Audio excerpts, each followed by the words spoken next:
చేస్తున్నామా? మమ్మల్ని ఎట్లా దాడి చేస్తాడు? నేను చెప్పినాం దయచేసి సార్ భారత్ బంద్ అంటే బంద్ అని చెప్పినాం. చెప్పిన తర్వాత నేను పొద్దున్నే చూస్తాను, నువ్వేమో నగరాలు చేస్తాను అని చెప్పి నన్ను మొత్తం నా మాత్రం ఎత్తపోయి నన్ను చాలా ఇబ్బంది పెట్టినటువంటి సందర్భం ఎస్ఐ గారు చేశారు. దీనైతే మేము తీవ్రంగా ఖండిస్తున్నాం. ఎస్ఐ గారు ఏం చేస్తారో చేయనియండి, మేము ఉన్నతాధికారులకు కూడా మేము చెప్తాం. నేను అనేక దళిత ఉద్యమాలలో పనిచేసిన, అన్ని ఉద్యమాలను పనిచేసిన, నువ్వు ఎట్లా నా మీద దాడి చేస్తావు సార్? దయచేసి నీకంటే పెద్దోని సారే అని చెప్పి అందరూ వాడకండి. మీరు సిఐ గారే కావచ్చు, నా వయసు 61 సంవత్సరాలు, మాకు చదువుకున్నాం సార్, మన చదువు మనకి ఇదే నేర్పిందా? ఏమన్నా దాడి చేస్తారా? నా దాడి చేస్తారా? అందరిని అడగండి. ప్రెస్ వాళ్ళు ఉన్నారు, మా వాళ్ళు అందరూ ఉన్నారు, పోలీసు మిత్రులు కూడా ఉన్నారు ఇక్కడ. సార్ పబ్లిక్ తెలుసు సార్,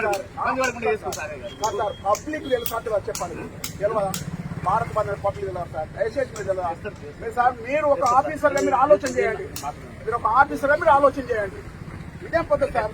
మీరు కొత్త నేర్పుతాను ఇక్కడ ఎస్ఐ గారు వచ్చి ఇక్కడ కొత్త ఆనవాయితీని ఇక్కడ స్టార్ట్ చేసిండు.